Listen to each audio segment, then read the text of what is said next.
사도신경으로 신앙 고백 드리겠습니다.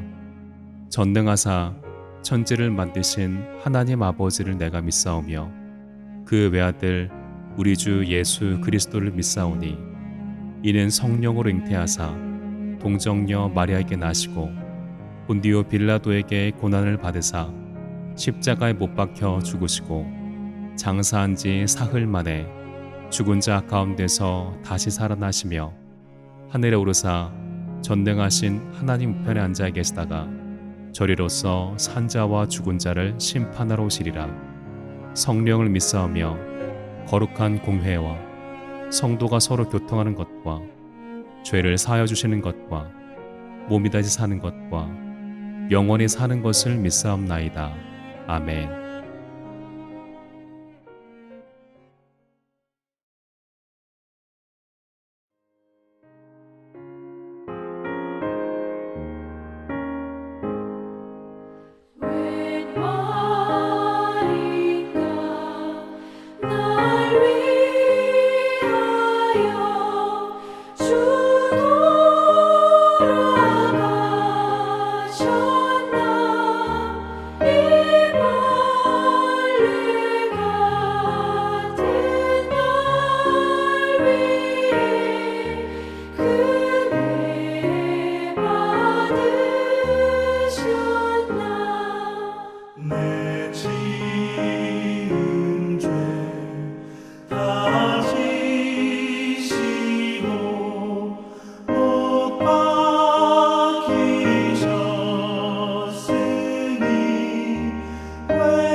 오늘 은혜 받으실 하나님의 말씀은 마태복음 26장 36절에서부터 46절까지의 말씀입니다.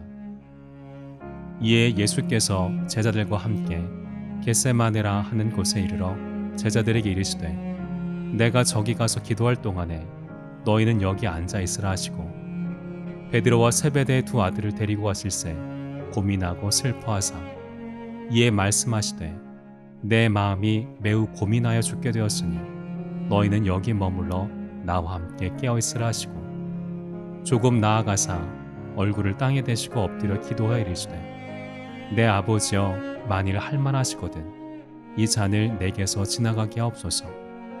그러나 나의 원대로 마시옵고 아버지의 원대로 하옵소서 하시고 제자들에게 오사 그 자는 것을 보시고 베드로에게 말씀하시되 너희가 나와 함께 한 시간도 이렇게 깨어있을 수 없더냐. 시험에 들지 않게 깨어 기도하라. 마음에는 원이로되 육신이 약하도다 하시고 다시 두 번째 나아가 기도하여 이르시되 내 아버지여 만일 내가 마시지 않고는 이 잔이 내게서 지나갈 수 없거든 아버지의 원대로 되기를 원하나이다 하시고 다시 오사 보신즉 그들이 자니 이는 그들의 눈이 피곤함일러라. 또 그들을 두시고 나아가 세 번째 같은 말씀으로 기도하신 후 이에 제자들에게 오사 이르시되 이제는 자고 쉬라. 보라 때가 가까이 왔으니 인자가 죄인의 손에 팔리느니라. 일어나라 함께 가자. 보라 나를 파는 자가 가까이 왔느니라. 아멘.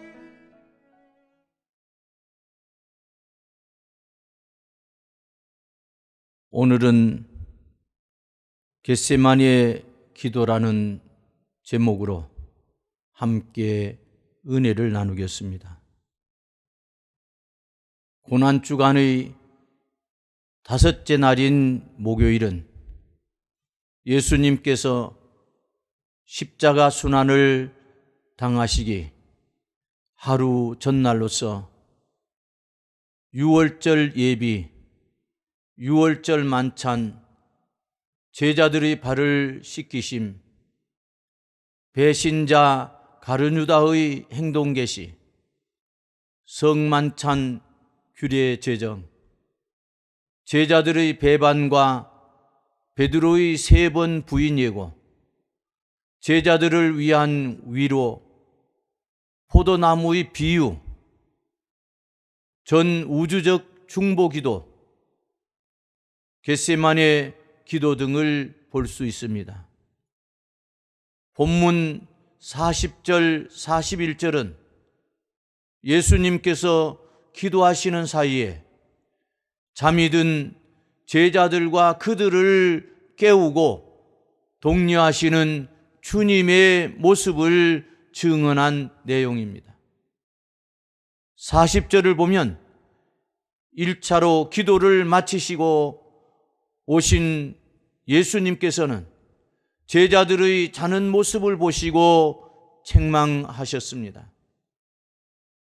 너희가 나와 함께 1시간도 이렇게 깨어 있을 수 없더냐.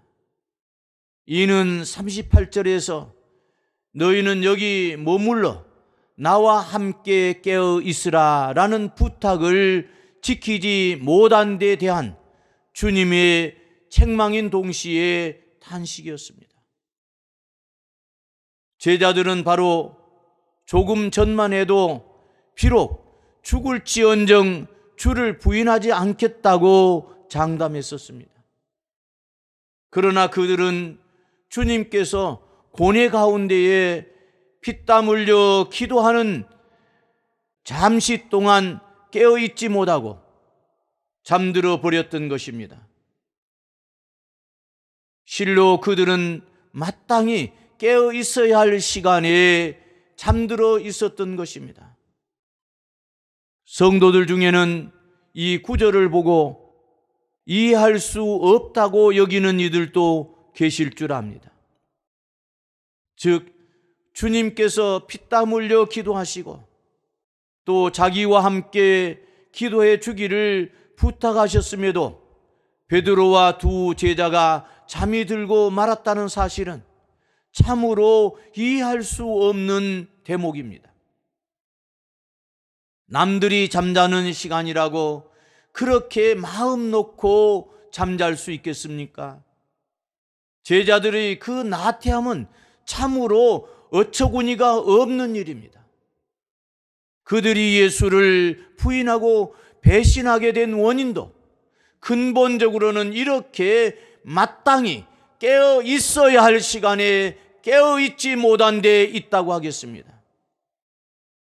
이는 주님께서 41절에서 그들에게 시험에 들지 않게 깨어 기도하라 라고 말씀하신 데서도 확인할 수 있습니다. 즉 제자들은 깨어 기도해야 할 시간에 영육간의 깊은 잠에 듦으로써 시험에 빠져 구주를 부인하는 지경에 이르고 만 것입니다. 그렇습니다. 깨어 있어야 할 때 깨어 있지 못하면 실패하게 됩니다. 그러므로 우리는 깨어 있어야 할 때 깨어 있어야 합니다. 성도 여러분, 지금은 주님의 재림이 임박한 마지막 때입니다. 주님은 이 마지막 때를 사는 우리를 향해 깨어 있으라고 말씀하셨습니다. 우리는 이 말씀대로 깨어 있어야 합니다. 우리가 이때에 깨어 있지 못하면 실패하는 인생을 살게 됩니다. 세상의 종말의 때가 다가올수록 사단은 더욱 날뛰며 한 영혼이라도 더 실족하게 하고자 애씁니다. 그래서 베드로 사도는 베드로전서 5장 8절에서 근신하라 깨어라 너희 대적 마귀가 우는 사자같이 두루다니며 삼킬 자를 찾는다고 경고하고 있습니다. 우리는 이러한 베드로 사도의 경고를 명심해야 합니다. 우리 모두 이 마지막 때에 영적으로 결코 잠들지 않도록 늘 근신하며 전신갑주로 자신을 무장하여 영적 전쟁에서 승리하는 성도들이 되시기를 주님의 이름으로 부탁드립니다.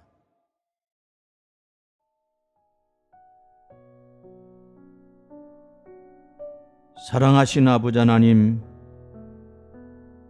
오늘은 우리 교회의 부흥과 담임 목사님과 교역자를 위해 그리고 각자의 신앙과 가족 구원을 위해서 기도합니다. 먼저 우리 광장교회를 크게 부흥시켜 주시옵소서. 그리고 저와 우리 교역자들에게 다시 큰 소명감을 주시고 또 사명감을 더하여 주시옵소서. 그리고 그 사명을 잘 감당할 수 있도록 성령으로 충만케 하여 주시고 은혜를 더하여 주시옵소서. 사랑하신 아버지 하나님, 그리고 우리 광장교회 모든 성도들에게 큰 믿음을 주시고 영혼을 사랑하는 마음을 주시옵소서. 특별히 가족들의 영혼을 사랑하는 마음을 주셔서 믿지 않는 가족을 전도하여 구원할 수 있도록 은혜를 베풀어 주시옵소서. 그러므로 온 가족이 함께 교회를 다니며 신앙생활할 수 있도록 은혜를 베풀어 주시옵소서. 예수님의 이름으로 기도하옵나이다. 아멘.